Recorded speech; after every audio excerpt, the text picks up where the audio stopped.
Hi friends, welcome to Chandras kitchen. இன்னைக்கு நம்ம முருங்கக்காய் கத்திரிக்காய் போட்டு ஒரு பொரி குழம்பு எப்படி செய்யறதுன்னு பார்க்கலாம் வாங்க. இதுக்காக நான் ஒரு கடாயில நல்லெண்ணெய் ஒரு 5 ல இருந்து 6 ஸ்பூன் அளவுக்கு சேர்த்துக்கிறேன். இப்போ எண்ணெய் நல்லா சூடாயிடுச்சு. இப்போ நம்ம கடுகு உளுந்து, வெந்தயம், சீரகம், மிளகு இது சேர்த்ததை ஒரு 1/2 ஸ்பூன் சேர்த்துக்கலாம். வாசனைக்காக கொஞ்சமா சோம்பு சேர்த்துக்கிறேன். அடுத்தது ஒரு 10 பல் பூண்டு சேர்த்துக்கலாம். இப்போ நான் ஒரு வெங்காயத்தை பொடியாக நறுக்கியிருக்கேன், அதை இதோட சேர்த்துக்கிறேன். இப்போ வெங்காயத்தை நல்லா வதக்கிடுங்க.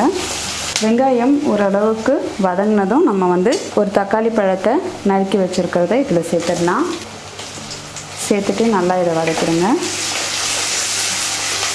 வெங்காயம் தக்காளியும் கொஞ்சம் நல்லா வதங்கட்டும். இந்த குழம்புக்கு தேவையான அளவு உப்பை நான் இதோட சேர்த்துக்கிறேன். ஒரு 1/4 ஸ்பூன் அளவுக்கு மஞ்சள் தூள் சேர்த்துடுறேன். சேர்த்துட்டு நல்லா இதை வதக்கிடலாம். ஒரு கொத்து கருவேப்பிலை சேர்த்துக்கலாம். வெங்காயம் தக்காளியை நல்லா வதக்கிடுங்க.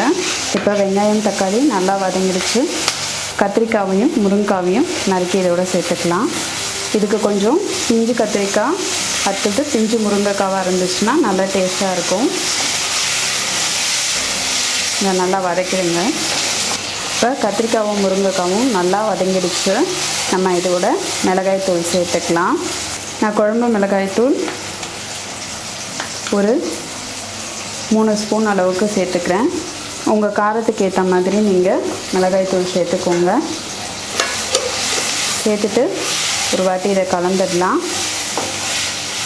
இப்போ நம்ம கொஞ்சம் போல் தண்ணி சேர்த்துக்கலாம். ஏன்னா கத்திரிக்காயும் முருங்கைக்காயும் கொஞ்சம் வேகணும். அதுக்காக நான் கொஞ்சமாக தண்ணி சேர்த்துக்கிறேன்.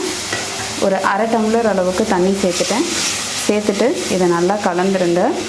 முருங்கைக்காவும் கத்திரிக்காயும் வேகிறதுக்காக கொஞ்சம் நேரம் இதை மூடி வச்சிடலாம். இப்போ ஒரு 10 நிமிஷம் ஆயிருக்கு. முருங்கைக்காய் கத்திரிக்காய் வெந்திருக்கான்னு பார்க்கலாம். இப்போ தண்ணியெலாம் கொஞ்சம் சுண்டிடுச்சு.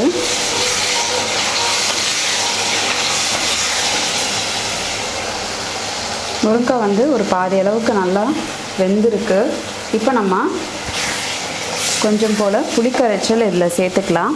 நம்ம குழம்புக்கு சேர்க்குற அளவுக்கு புளிக்கரைச்சல் இதுக்கு சேர்க்க தேவையில்லை.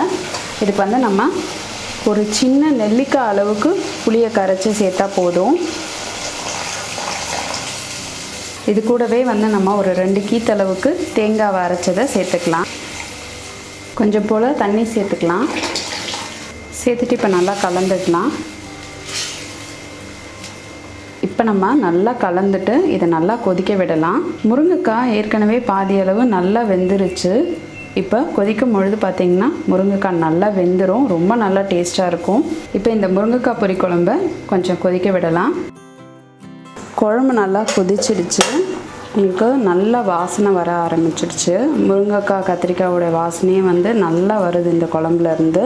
முருங்கைக்காய் இப்போ பார்த்திங்கன்னா நல்லா வெந்திருக்கு. இந்த குழம்பு மட்டும் கொஞ்சம் தண்ணியாக இருந்தால் தான் நல்லாயிருக்கும்.